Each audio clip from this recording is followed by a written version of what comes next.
Hello everyone, my name is Ranjan Kumar. Welcome back to my YouTube channel. हम लोग अभी body fluid and circulation के chapter में blood groups को डिस्कस कर रहे हैं। देखिए, हम लोगों ने लास्ट लेक्चर में देखा जो हमारा ब्लड ग्रुप्स है वो बेसिकली दो सिस्टम होता है जिससे हम लोग अपना ब्लड ग्रुप्स को क्लासिफाई किए हैं। पहला सिस्टम जिसको एबीओ सिस्टम बोलते हैं और दूसरा सिस्टम जिसे आरएच सिस्टम बोलते हैं। हम लोगों ने देखा कि जो ब्लड ग्रुप्स का क्लासिफिकेशन है वो on the basis of RBC के सरफेस पे कौन सा एंटीजन प्रेजेंट है वो। अगर आरबीसी के सरफेस पे ए एंटीजन प्रेजेंट है तो हम लोग बोल दिए ए ब्लड ग्रुप है। अगर आरबीसी के सरफेस पे बी एंटीजन है तो हम लोग बोल दिए बी ब्लड ग्रुप है। अगर आरबीसी के सरफेस पे ए और बी दोनों एंटीजन प्रेजेंट है तो हम लोग बोल दिए ए बी ब्लड ग्रुप है। अगर आरबीसी के सरफेस पे कोई भी एंटीजन प्रेजेंट नहीं है तो हम लोग बोल दिए ओ ब्लड ग्रुप है। हम लोगों ने लैंड स्टेनर लो भी देखा। लैंड स्टेनर लो क्या बोल रहा है कि अगर आरबीसी के सरफेस पे एंटीजन ए प्रेजेंट है तो प्लाज्मा में एंटी बी प्रेजेंट होगा। प्लाज्मा में जो एंटीबॉडी है वो एंटी बी प्रेजेंट होगा। अगर आरबीसी के सरफेस पे एंटीजन बी प्रेजेंट है तो प्लाज्मा में जो एंटीबॉडी है वो होगा एंटी ए। अगर आरबीसी के सरफेस पे दोनों एंटीजन प्रेजेंट है, that is A and B antigen, तो प्लाज्मा में कोई भी एंटीबॉडी नहीं होगा।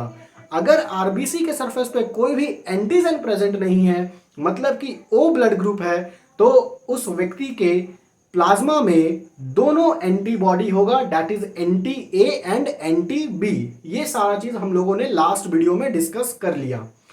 आज के इस वीडियो में हम लोग देखने वाले हैं आरएच सिस्टम। ब्लड ग्रुप्स को क्लासिफाई करने का एबीओ सिस्टम के अलावा एक और सिस्टम है जो कि वाइडली एक्सेप्टेड है, that is RH system. RH system हम लोग को क्या बोलता है कि अगर किसी व्यक्ति के रेड ब्लड सेल में आरएच एंटीजन प्रेजेंट है तो वो कहलाएगा आरएच पॉजिटिव। अगर किसी व्यक्ति के रेड ब्लड सेल में आरएच एंटीजन प्रेजेंट नहीं है तो वो कहलाएगा आरएच नेगेटिव। इस चीज को अच्छे से समझते हैं। देखिए, ब्लड ग्रुप्स में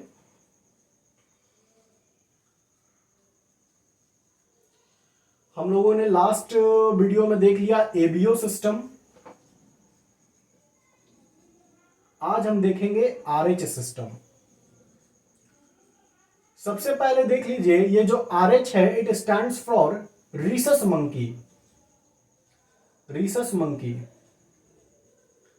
इस रीसस मंकी पे जो ये आरएच सिस्टम है वो डिस्कवर्ड हुआ था। And Rh system is also discovered by Landsteiner, Karl land Steiner.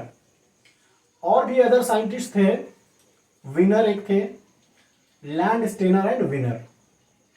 इन दोनों ने आरएच सिस्टम का डिस्कवरी किया था। किस पे किया था? रीसस मंकी पे। Rh stand for rhesus monkey in which the Rh system of blood groups was discovered. देखिए, अगर मान लो ये हमारा रेड ब्लड सेल है, this is a red blood cell. अगर इस रेड ब्लड सेल में आरएच एंटीजन प्रेजेंट है तो ये व्यक्ति आरएच पॉजिटिव कहलाएगा।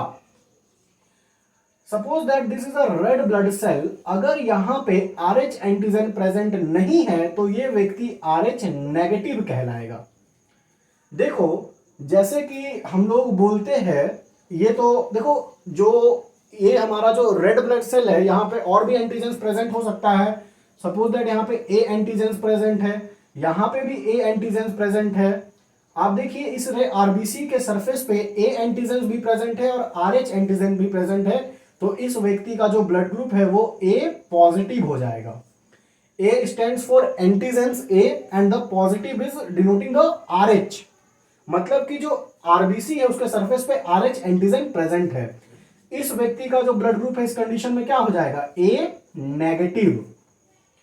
देखो, अगर आरएच एंटीजन प्रेजेंट है, मतलब कि एंटीजन आरएच प्रेजेंट है यहां पे आरएच एंटीजन प्रेजेंट नहीं है। आरएच एंटीजन प्रेजेंट नहीं है। ये हो गया आरएच पॉजिटिव, ये हो गया आरएच नेगेटिव। इस व्यक्ति के प्लाज्मा में कोई भी एंटीबॉडी प्रेजेंट नहीं होगा। जो RH पॉजिटिव है उसके प्लाज्मा में कोई भी एंटीबॉडी प्रेजेंट नहीं होगा। बोलने का मतलब है एंटी RH नहीं होगा। लेकिन ये जो RH नेगेटिव वाला है इसके प्लाज्मा में एंटी RH बनेगा, है ना। अगर मान लो फ्यूचर में अगर ये RH नेगेटिव वाला जो पर्सन है किसी पॉजिटिव वाले पर्सन के एक्सपोज में आ गया, मतलब ब्लड के कांटेक्ट में आ गया, तो इसका जो बॉडी था वो एंटी RH बनाने लगेगा। लेकिन जो RH पॉजिटिव वाला पर्सन है उसमें एंटी RH नहीं बनेगा, क्योंकि वहां पे ऑलरेडी RH एंटीजन जो सेल्फ एंटीजन है वो प्रेजेंट है। देखिए, चलिए इसको और समझते हैं। आप लोग यहां समझेंगे, जो पॉजिटिव वाला पर्सन है यानी कि जिसके पास RH एंटीजन प्रेजेंट है, और नेगेटिव वाला पर्सन जिसके पास RH एंटीजन प्रेजेंट नहीं है, इसमें हमेशा जो पॉजिटिव वाला है वो डोमिनेट करेगा। डोमिनेट करेगा बोलने का मतलब है कि ये पॉजिटिव वाला नेगेटिव से ब्लड ले सकता है, लेकिन पॉजिटिव वाला नेगेटिव को ब्लड नहीं दे सकता है। इसको समझिएगा। क्या बोले हम? RH पॉजिटिव वाला पर्सन डोमिनेट करेगा। डोमिनेट करेगा कहने का मतलब है कि जो पॉजिटिव है वो नेगेटिव से ब्लड ले सकता है, लेकिन नेगेटिव वाले को ब्लड नहीं दे सकता है। क्यों नहीं दे सकता है, इसको समझो। देखो, RH नेगेटिव मतलब क्या? RH एंटीजन नहीं है।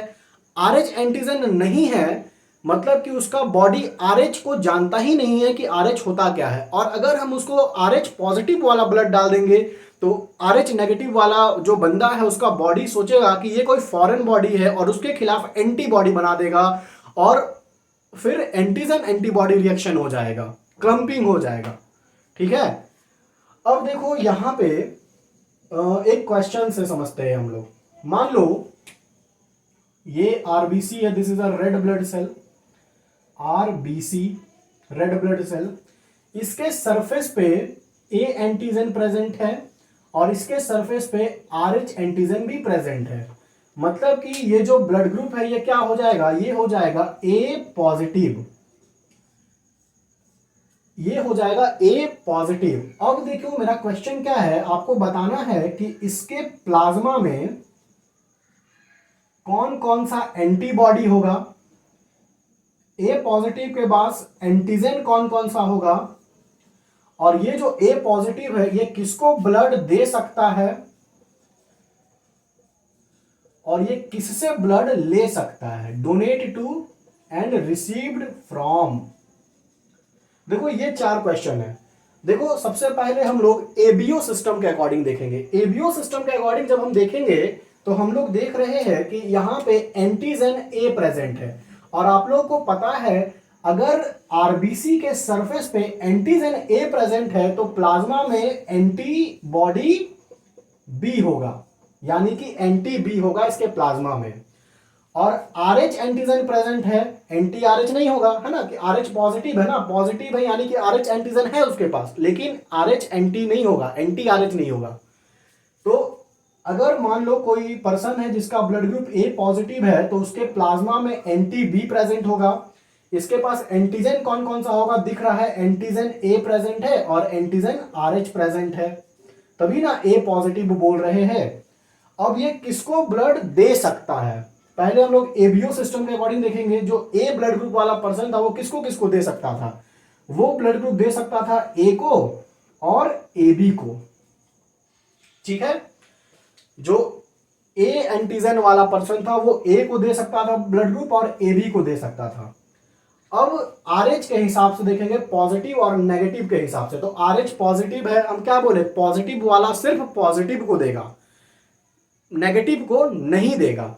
तो मतलब कि जो A पॉजिटिव वाला बंदा है वो किसको किसको ब्लड दे सकता है, वो A पॉजिटिव को दे सकता है और AB पॉजिटिव को दे सकता है। लेकिन वो किससे किससे ले सकता है, तो लेने के लिए जो A पॉजिटिव है वो A से भी ले सकता है और वो O से ले सकता है। लेकिन क्या क्या बताया आपको, जो पॉजिटिव है वो नेगेटिव से भी ले सकता है। मतलब कि ये जो A पॉजिटिव है ये A पॉजिटिव से तो लेगा ही, O पॉजिटिव से भी लेगा और A नेगेटिव से भी लेगा और O नेगेटिव से भी लेगा। Is it clear? होप आपको समझ आ रहा है ना। देखो एक बार फिर से, बहुत इजी है। लैंड स्टेनर लॉ को याद करना है, अगर किसी आरबीसी के सरफेस पे एंटीजन प्रेजेंट है तो उसका कॉरेस्पॉन्डिंग एंटीबॉडी एब्सेंट रहेगा। ठीक है ना, बस ये याद रखना है। तो यहां पे एंटीजन ए प्रेजेंट है तो इसका कॉरेस्पॉन्डिंग एंटीबॉडी क्या होता है, एंटीबॉडी ए होना चाहिए, लेकिन वो नहीं होगा, कॉरेस्पॉन्डिंग एंटीबॉडी एब्सेंट रहेगा, इसीलिए यहां पे आ गया एंटीबी। RH एंटीजन प्रेजेंट है, RH एंटीजन प्रेजेंट है तो RH एंटीबॉडी प्रेजेंट नहीं होगा, इसीलिए यहां पे हम क्या बोले, खाली एंटीबी होगा, एंटी RH नहीं होगा। सरफेस पे कौन कौन सा एंटीजन प्रेजेंट है, आरबीसी के सरफेस पे दिख रहा है, ए एंटीजन है और RH एंटीजन है। किसको किसको ये ब्लड ग्रुप दे सकता है, तो एबीओ सिस्टम के हिसाब से देखेंगे, ए ब्लड ग्रुप वाला किसको देता है, ए ब्लड ग्रुप वाला ए को देता है, अपने ही जैसा को, और एक जो यूनिवर्सल रेसिपिएंट है जो एबी ब्लड ग्रुप है उसको देगा, ए को दिया, ए बी को दिया। अब हम लोग RH फैक्टर के हिसाब से देखेंगे, RH फैक्टर के हिसाब से अगर हम लोग देखें तो क्या बोले, पॉजिटिव वाला नेगेटिव को नहीं दे सकता है, लेकिन नेगेटिव वाला पॉजिटिव को दे सकता है। तो ये पॉजिटिव है तो ये सिर्फ पॉजिटिव को ही देगा, donate to A positive, A B positive. Receive from, ये नेगेटिव से ले सकता है ना, तो ए पॉजिटिव से भी ले सकता है, ए नेगेटिव से भी ले सकता है, ओ पॉजिटिव से भी ले सकता है, ओ नेगेटिव से भी ले सकता है। होप आपको ये क्लियर है। अब देखो इससे आगे,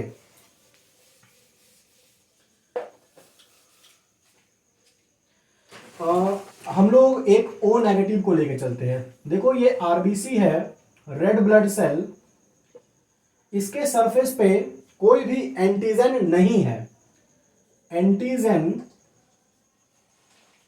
on the surface of RBC, red blood cell, कोई भी एंटीजन नहीं है, कोई भी एंटीजन नहीं है, यानी कि ये कैसा ब्लड ग्रुप है, कोई भी एंटीजन नहीं है, ना ए एंटीजन है, ना बी एंटीजन है, ना कोई एंटीजन नहीं है, तो ब्लड ग्रुप हो गया ओ। आप लोगों को दिख रहा है RH एंटीजन भी नहीं है, तो ये हो गया O नेगेटिव। अब देखो यहां पे ये किसको किसको ब्लड डोनेट कर सकता है और किससे ब्लड ले सकता है, donate to and received from. देखो पहले हम लोग एबीओ सिस्टम के हिसाब से देखेंगे, जो ओ ब्लड ग्रुप वाला होता है वो यूनिवर्सल डोनर होता है, मतलब कि वो ए को भी दे सकता है, वो बी को भी दे सकता है, वो ए बी को भी दे सकता है और ओ को भी दे सकता है। अब हम लोग देखेंगे RH फैक्टर के हिसाब से। RH फैक्टर में आपको क्या बताए, जो पॉजिटिव है वो नेगेटिव को नहीं देगा, लेकिन नेगेटिव से ले सकता है, मतलब कि ये RH नेगेटिव है ना, तो ये पॉजिटिव को दे सकता है, यानी कि ए पॉजिटिव को भी देगा, बी पॉजिटिव को भी देगा, ए बी पॉजिटिव को भी देगा और ओ पॉजिटिव को भी देगा। और नेगेटिव है तो नेगेटिव को तो दे ही सकता है, यानी कि ए नेगेटिव को भी देगा, बी नेगेटिव को भी देगा, ए बी नेगेटिव को भी देगा ब्लड, और ओ नेगेटिव को भी देगा। किससे किससे ये ले सकता है ब्लड, तो ओ ब्लड ग्रुप वाला सिर्फ ओ से ले सकता है। अब ये O नेगेटिव है तो क्या पॉजिटिव से लेगा, नहीं लेगा ना, नेगेटिव है तो पॉजिटिव से नहीं लेगा, तो यहां पे जो O नेगेटिव है वो सिर्फ O नेगेटिव से ही लेगा। देखो आप लोग देखेंगे, जैसे हम लोग बोलते हैं O ब्लड ग्रुप क्या है, यूनिवर्सल डोनर है। लेकिन अगर हम लोग थोड़ा और प्रिसाइजली बोले तो एक्चुअल में जो O नेगेटिव होता है ना वो यूनिवर्सल डोनर होता है। आप देख रहे हैं ना, ये सबको, सारा ब्लड ग्रुप को दे सकता है। इसीलिए जब कभी भी इमरजेंसी कंडीशन रहता है, अगर हमको जिसको ब्लड देना है उसका ब्लड ग्रुप मालूम नहीं है, तो हम लोग O नेगेटिव ब्लड उसको देते हैं। O negative is a universal donor. ऐसे तो बोलते हैं O is a universal donor, लेकिन अगर हम लोग ज्यादा प्रिसाइजली बोले तो जो O नेगेटिव होता है वो यूनिवर्सल डोनर होता है। अब देखो इसके बाद O पॉजिटिव का कंडीशन, ये तो हम लोग O नेगेटिव का देख लिए। अब देखो O पॉजिटिव, अगर किसी बंदे का ब्लड ग्रुप O पॉजिटिव है, मतलब कि इसका जो रेड ब्लड सेल है उसके ऊपर सिर्फ RH एंटीजन प्रेजेंट है, उसके ऊपर सिर्फ RH एंटीजन प्रेजेंट है, RH फैक्टर प्रेजेंट है, इसीलिए तो बोल रहे हैं पॉजिटिव। और इधर ना A प्रेजेंट है ना B प्रेजेंट है, तो ये हो गया O पॉजिटिव। अब देखो इसके पास ओ पॉजिटिव के पास एंटीजन का अगर हम लोग बात करें, antigen on the surface of RBC, तो इसके सरफेस पे कौन कौन सा एंटीजन है, सिर्फ आरएच एंटीजन प्रेजेंट है, तभी तो पॉजिटिव है ना। अगर हम बात करें एंटीबॉडी का, इसके प्लाज्मा में एंटीबॉडी प्रेजेंट इन प्लाज्मा, तो इसके प्लाज्मा में जो एंटीबॉडी होगा पॉजिटिव है, आरएच पॉजिटिव है तो आरएच एंटी तो होगा नहीं, तो इसके पास जो ओ ब्लड ग्रुप के पास होता है एंटी ए होगा और एंटी बी होगा, एंटी आरएच नहीं होगा, एंटी आरएच उस नेगेटिव वाले के पास रहता है। अब देखो ये किसको किसको ब्लड दे सकता है, डोनेट टू, ओ है ना, तो ये तो सबको देगा। ओ क्या है, यूनिवर्सल डोनर है, ऐसा हम लोग बोलते हैं ओ यूनिवर्सल डोनर है। लेकिन अभी आरएच फैक्टर के हिसाब से देखेंगे, सबसे पहले लिख देते हैं ए को भी देगा, बी को भी देगा, ए बी को भी देगा और ओ को भी देगा, क्योंकि O blood group universal donor है। अब देखो यहाँ पे आ गया आरएच फैक्टर, पॉजिटिव है तो आपको क्या बोले हम, पॉजिटिव सिर्फ पॉजिटिव को देगा, नेगेटिव को नहीं देगा। मतलब कि ये जो O पॉजिटिव है ये A पॉजिटिव को भी दे सकता है, B पॉजिटिव को भी दे सकता है, AB पॉजिटिव को भी दे सकता है और O पॉजिटिव को भी दे सकता है।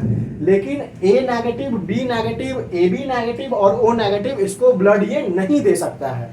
ठीक है, तो आपको समझ आ गया ना, यूनिवर्सल डोनर कौन है, O नेगेटिव यूनिवर्सल डोनर है। जनरली हम लोग बोलते हैं AB यूनिवर्सल रेसिपिएंट और O यूनिवर्सल डोनर। अगर मोर प्रिसाइजली पूछा जाए तो O negative is a universal donor. अब देखो इसके बाद हम लोग जब भी ब्लड ट्रांसफ्यूजन करते हैं तो आरएच फैक्टर भी मैच करना बहुत जरूरी है। एक टर्म आता है यहां पे आरएच इनकॉम्पेटिबिलिटी, आरएच इनकॉम्पेटिबिलिटी। देखो आरएच इनकॉम्पेटिबिलिटी क्या होता है, अगर हम कभी भी ब्लड ट्रांसफ्यूजन करें, मतलब एक व्यक्ति से दूसरे व्यक्ति में ब्लड को डाले, तो हम लोगों का जो ब्लड है ना वो मैच करना चाहिए। अगर वो मैच नहीं करेगा तो क्या हो जाएगा, बताए थे एंटीजन एंटीबॉडी रिएक्शन हो जाएगा, क्लम्पिंग हो जाएगा, क्लम्पिंग लेड टू अग्लूटिनेशन रिएक्शन, जिससे कि जो ब्लड वेसल्स है उसके अंदर ब्लड कोगुलेट कर जाएगा और अल्टीमेटली उस पर्सन का डेथ हो जाएगा। देखो आरएच इनकॉम्पेटिबिलिटी का केस हम लोग को देखने को मिलता है आरएच नेगेटिव मदर और आरएच पॉजिटिव फिटस के बीच में। याद रखना आरएच इनकॉम्पेटिबिलिटी का जो केस है हम लोग को देखने को मिलता है आरएच नेगेटिव मदर और आरएच पॉजिटिव फिटस के बीच में। कैसे होता है ये देखो, मान लो ये मदर है, ये फादर है और ये फिटस का ब्लड ग्रुप है। देखो क्या होता है, अगर सपोज दैट मदर नेगेटिव है, if mother is RH negative and father is also RH negative, तो उस केस में जो फिटस का ब्लड ग्रुप होगा वो भी नेगेटिव होगा। यहां पे कोई दिक्कत नहीं है, सबका ब्लड ग्रुप सेम है। अगर मदर का ब्लड ग्रुप आरएच पॉजिटिव है, फादर का ब्लड ग्रुप भी आरएच पॉजिटिव है, तो जो फिटस है उसका ब्लड ग्रुप भी आरएच पॉजिटिव होगा। इस केस में भी कोई दिक्कत नहीं है, सब सही है। अगर मदर का ब्लड ग्रुप आरएच पॉजिटिव है और फादर का ब्लड ग्रुप आरएच नेगेटिव है, तो इस केस में जो बच्चे का ब्लड ग्रुप होगा वो होगा पॉजिटिव। इस केस में भी कोई दिक्कत नहीं है, सब सही है। अगर मदर का ब्लड ग्रुप आरएच नेगेटिव है, फादर का ब्लड ग्रुप आरएच पॉजिटिव है, तो बच्चे का ब्लड ग्रुप हो जाएगा आरएच पॉजिटिव। हमेशा याद रखना क्या बोले थे हम, जो आरएच फैक्टर पॉजिटिव है वो डोमिनेट करेगा। अगर फादर या मदर में से किसी एक का भी पॉजिटिव है तो फिटस का भी ब्लड ग्रुप आरएच पॉजिटिव ही होगा। तो आप लोग यहाँ पे देखेंगे कि मदर का हो गया नेगेटिव, फादर का हो गया पॉजिटिव, बच्चे का हो गया पॉजिटिव। अब क्या है वो देखो, पहले प्रेग्नेंट मदर ड्रॉ कर रहे हैं, यहां पे है फिटस,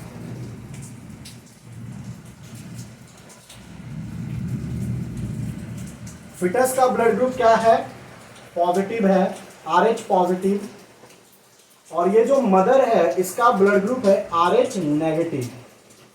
देखो यहां पे क्या हो गया, RH इनकॉम्पेटिबिलिटी हो गया, मतलब कि जो RH फैक्टर है वो मैच नहीं किया। फिटस का RH फैक्टर पॉजिटिव है और मदर का RH फैक्टर नेगेटिव है। तो इस केस में क्या होगा, इस केस में एक डिजीज कॉल होगा जिसका नाम है इरिथ्रोब्लास्टोसिस, इरिथ्रोब्लास्टोसिस फिटेलिस। इसी को हम लोग बोलते हैं इसको हम लोग हीमोलिटिक डिजीज ऑफ न्यूबॉर्न, या शॉर्टकट में HDN। तो याद रखना, अगर फादर का ब्लड ग्रुप पॉजिटिव है और मदर का ब्लड ग्रुप नेगेटिव है तो फिटस का जो ब्लड ग्रुप है वो पॉजिटिव हो जाएगा। और हम लोग को पता है जो फिटस है वो अपनी मां के पेट के अंदर पल रहा है, तो मदर का क्या है, RH नेगेटिव है। तो यहाँ पे RH इनकॉम्पेटिबिलिटी का केस बन जाता है RH नेगेटिव मदर और RH पॉजिटिव फिटस के बीच में। इस कंडीशन को हम लोग बोलते हैं इरिथ्रोब्लास्टोसिस फिटेलिसिस या फिर हीमोलिटिक डिजीज ऑफ न्यूबॉर्न। देखो ये क्या होता है अभी समझ आ जाएगा, क्यों इसको इरिथ्रोब्लास्टोसिस बोलते हैं या हीमोलिटिक डिजीज ऑफ न्यूबॉर्न क्यों बोलते हैं, समझते हैं इस चीज को हम लोग।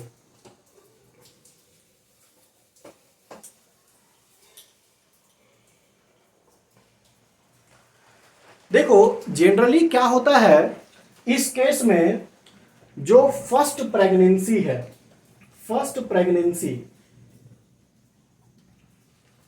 वो नॉर्मल होता है। फर्स्ट प्रेगनेंसी में कोई दिक्कत नहीं होता है, फर्स्ट प्रेगनेंसी नॉर्मल हो जाएगा। क्यों नॉर्मल हो जाएगा, क्योंकि आपको पता है फिटस और मदर के बीच में एक बैरियर प्रेजेंट है जो फिटस और मदर को कनेक्ट करता है, जिसका नाम है प्लेजेंटा। क्या नाम है जिसका, प्लेजेंटा। प्लेजेंटा, प्लेजेंटा स्ट्रक्चर है जो फिटस को मदर से जोड़ के रखता है। देखो जो प्लेजेंटा का ब्लड कैपिलरी, जो फिटस का ब्लड कैपिलरीज है और जो मदर का ब्लड कैपिलरीज है, फिटस के ब्लड कैपिलरीज में RH पॉजिटिव वाला खून दौड़ रहा है और मदर के ब्लड कैपिलरीज में RH नेगेटिव वाला खून दौड़ रहा है। दोनों पास पास है लेकिन जो ब्लड का मिक्सिंग नहीं हो रहा है उस केस में, है ना। प्लेजेंटा के थ्रू न्यूट्रिएंट का एक्सचेंज हो जा रहा है, वेस्ट मटेरियल भी चला जा रहा है, एक्सचेंज हो जा रहा है, लेकिन नेगेटिव ब्लड और पॉजिटिव ब्लड का मिक्सिंग नहीं हो रहा है। तो इस केस में जो फर्स्ट प्रेगनेंसी है वो तो नॉर्मल हो जाएगा, लेकिन बहुत ज्यादा चांसेस है कि डिलीवरी के समय क्या होगा ना, जो मदर का ब्लड और जो फिटस का ब्लड है वो दोनों मिक्स हो सकता है। मान लो अम्बिलिकल कॉर्ड कट किए, उस कंडीशन में मिक्स हो जाएगा। तो जब फिटस का RH पॉजिटिव वाला ब्लड मदर के RH नेगेटिव वाले ब्लड के कांटेक्ट में आएगा तो RH नेगेटिव वाला ब्लड क्या करेगा, एंटी RH बनाने लगेगा। एंटी RH, एंटीबॉडी है ना, एंटीबॉडी बनाने लगेगा। फिर उसके बाद जब सेकेंड प्रेगनेंसी होगा, सेकेंड प्रेगनेंसी के समय, फर्स्ट प्रेगनेंसी तो नॉर्मल हो गया, सेकेंड प्रेगनेंसी के समय क्या होगा इसको समझो। देखो क्या बोले कि फर्स्ट प्रेगनेंसी के टाइम नॉर्मल बेबी होगा, लेकिन डिलीवरी के समय जो मदर का ब्लड है और जो फिटस का ब्लड है वो दोनों मिक्स हो सकता है ना। कुछ amount of foetal blood maternal blood में जा सकता है, जिससे कि जो फिटस RH पॉजिटिव है वो नेगेटिव से मिक्स हुआ, नेगेटिव के पास तो RH नहीं है, तो RH नेगेटिव जो मदर का ब्लड ग्रुप है वो एंटीबॉडी बनाने लगेगा RH पॉजिटिव के खिलाफ। तो जब भी फिर आगे सेकेंड प्रेगनेंसी होगा तो ये पहले से इसके बॉडी में एंटी RH बना हुआ है, ये सेकेंड प्रेगनेंसी नहीं होने देगा। इससे क्या होगा, स्टिल बर्थ बोलते हैं इसको, स्टिल बर्थ। मतलब सेकेंड प्रेगनेंसी में जो बच्चा है वो मर जाएगा, है ना, या हम लोग बोल सकते हैं मरे हुए बच्चे का जन्म होगा, इसे स्टिल बर्थ बोलते हैं, स्टिल बर्थ। ये क्यों हो रहा है समझ आ रहा है ना, क्योंकि मदर के ब्लड में RH एंटीबॉडी बन चुका है और RH पॉजिटिव को वो मार रहा है, उसके लिए ये फॉरेन बॉडी है। देखो क्या होगा अगर एंटी RH बन गया, एंटी RH बन गया तो ये क्या करेगा, जो फिटस का आरबीसी है, जो फिटस का आरबीसी है उसको ये उसके साथ बाइंड कर जाएगा, कोगुलेट करेगा, इसको डिस्ट्रॉय करने लगेगा। फिटस का जो आरबीसी है उसको डिस्ट्रॉय करने लगेगा, जिससे कि क्या हो जाएगा, सीवियर एनीमिया हो जाएगा बच्चे में। सेकेंड प्रेगनेंसी के टाइम ये सब होगा, सीवियर एनीमिया हो जाएगा। या फिर अगर हम लोग बोले कि आरबीसी को डिस्ट्रॉय कर रहा है, तो आरबीसी जब भी ज्यादा डिस्ट्रॉय होता है तो वहां पे बाइल पिगमेंट बनने लगता है। बिलीरुबिन और बिलीवर्डिन बाइल पिगमेंट है, और इसका कंसंट्रेशन अगर हमारे बॉडी में ज्यादा होगा तो ये टॉक्सिक होगा और ये जॉन्डिस क्रिएट कर देगा फिटस में, जिससे कि बच्चे का डेथ हो जाएगा और स्टिल बर्थ होगा, मरे हुए बच्चे का जन्म होगा। इसे ही हम लोग बोलते हैं haemolytic disease of newborn. Haemolytic disease of newborn. Haemolytic मतलब समझो ना, हीम मतलब ब्लड और लिटिक मतलब उसका डिस्ट्रक्शन, ब्लड का डिस्ट्रक्शन। और ब्लड का डिस्ट्रक्शन होगा तो एनीमिया हो जाएगा, खून की कमी हो जाएगी, जॉन्डिस हो जाएगा, क्योंकि ज्यादा ब्लड का डिस्ट्रॉय हो रहा है, ज्यादा बाइल पिगमेंट बनेगा, ज्यादा बाइल पिगमेंट बनेगा तो जॉन्डिस होगा, जिससे कि स्टिल बर्थ हो जाएगा। और इरिथ्रोब्लास्टोसिस फर्टेलिस, इरिथ्रोब्लास्टोसिस फर्टेलिसिस, ये क्यों बोलते हैं? देखो आपको पता है ना, इरिथ्रोसाइट को क्या बोलते हैं? Red blood cell. इरिथ्रोसाइट को रेड ब्लड सेल बोलते हैं। रेड ब्लड सेल डायरेक्ट ऐसे ही नहीं बन जाता है बोन मैरो से। देखो क्या होता है, जो बोन मैरो है, बोन मैरो से पहले बनता है इरिथ्रोब्लास्ट, इरिथ्रोब्लास्ट से बनता है रेटिक्यूलोसाइट, रेटिक्यूलोसाइट, और फिर उसके बाद जाके इरिथ्रोसाइट बनता है, यहां पे आके जाके रेड ब्लड सेल बनता है। लेकिन क्या हो रहा है, चूंकि जो फिटल का आरबीसी है वो जल्दी जल्दी डिस्ट्रॉय हो रहा है, तो बोन मैरो को समय नहीं मिल रहा है कि वो इरिथ्रोसाइट बना सके, और इरिथ्रोब्लास्ट वाले स्टेज में ही वो ब्लड को रिलीज कर दे रहा है। इसीलिए बोला जाता है इरिथ्रोब्लास्टोसिस फर्टेलिस, है ना। इरिथ्रोब्लास्ट को इरिथ्रोसाइट बनने का टाइम ही नहीं मिल रहा है, इसीलिए ये डिजीज को इरिथ्रोब्लास्टोसिस फर्टेलिस बोलते हैं। और इस कंडीशन को, ये कब होगा, जब फादर RH पॉजिटिव है और मदर RH नेगेटिव है। इसको याद कर लीजिए, ठीक है, समझ आ रहा है ना। देखो जनरली यहां पे क्या होता है ना, कि जैसे ही फर्स्ट प्रेगनेंसी हुआ, ये तो हम जनरल केस आपको बताए कि ये सारा चीज होता है। फर्स्ट प्रेगनेंसी के समय बच्चे का जब जन्म हो रहा था तो ज्यादा चांसेस है कि फिटस का ब्लड और मदर का ब्लड दोनों मिक्स हो जाए। तो जैसे ही मिक्स होगा तो जो मदर का बॉडी है वो एंटीबॉडी बनाएगा। सबसे पहले जो एंटीबॉडी बनता है वो बनता है IgM एंटीबॉडी। ये जो IgM एंटीबॉडी है ये सबसे बड़ा एंटीबॉडी होता है। इसके बारे में आप क्लास 12 में पढ़ेंगे। 5 टाइप का एंटीबॉडी होता है, IgD, IgE, IgM, IgA, IgG। तो ये प्राइमरी इम्यून रिस्पॉन्स के लिए रिस्पॉन्सिबल है। मतलब सबसे पहले अगर कोई पैथोजन हमारे बॉडी के अंदर करता है तो IgM बनता है। ये IgM एंटीबॉडी बन गया, लेकिन ये IgM एंटीबॉडी साइज में सबसे बड़ा है, ये प्लेजेंटा को क्रॉस नहीं कर पाता है, इसीलिए फर्स्ट प्रेगनेंसी नॉर्मल होता है, ठीक है।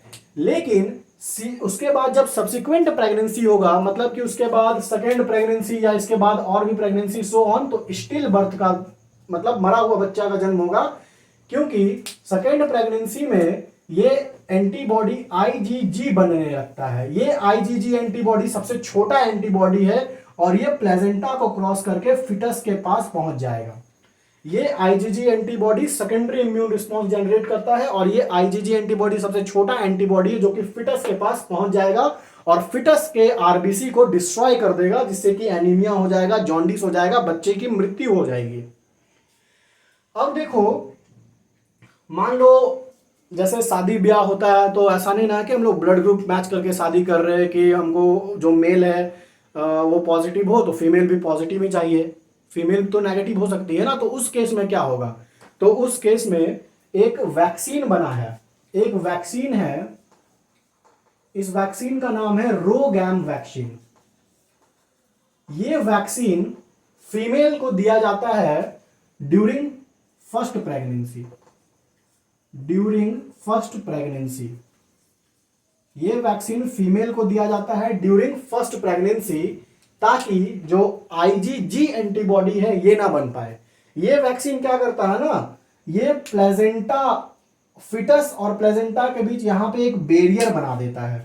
क्या करता है, यहां पे एक बैरियर बना देता है, जिससे कि जो ये आईजीजी एंटीबॉडी है इस बैरियर को क्रॉस नहीं कर पाता है, जिससे कि बच्चा का जो आरबीसी है वो डिस्ट्रॉय नहीं होता है। तो ये सारा चीज है यहाँ पे।